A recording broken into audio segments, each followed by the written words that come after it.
జయ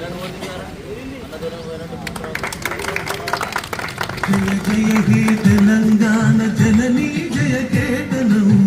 ముక్కోటి గొంతుకలు ఒక్కటైన చేతనం. జయ జయ హే తెలంగాణ జననీ జయ కేతనం ముక్కోటి గొంతుకలు ఒక్కటైన చేతనం. తరతరాల చరిత గల పల్లి నీరాజనం.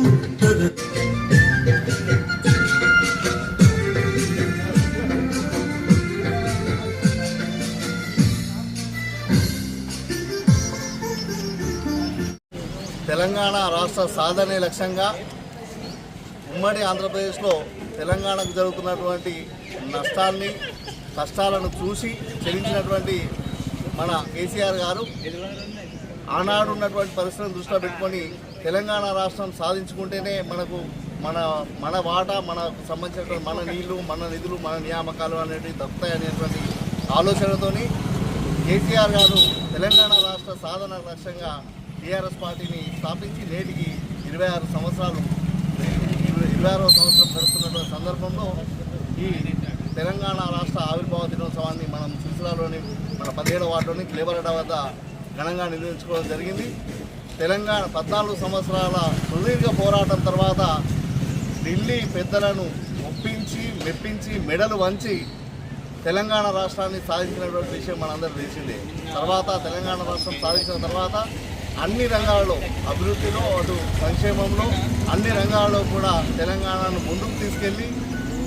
దేశంలోనే తెలంగాణ రాష్ట్రాన్ని ఉత్తమ స్థానంలో ఉంచినటువంటి ఘనత మన గౌరవనీయులు మాజీ ముఖ్యమంత్రి తెలంగాణ రాష్ట్ర తొలి ముఖ్యమంత్రి కేసీఆర్ గారికి దక్కుతుంది. అలాగే ఇప్పుడు 10 సంవత్సరాల తర్వాత ఎన్నో ఆశలతో ఎన్నో హామీలు దొంగ హామీలు ఇచ్చి 420 హామీలు ఇచ్చి తెలంగాణ ప్రజలను మోసం చేసి గద్దెనెక్కిన తర్వాత వాటన్నింటినీ కూడా అడ్డెక్కించి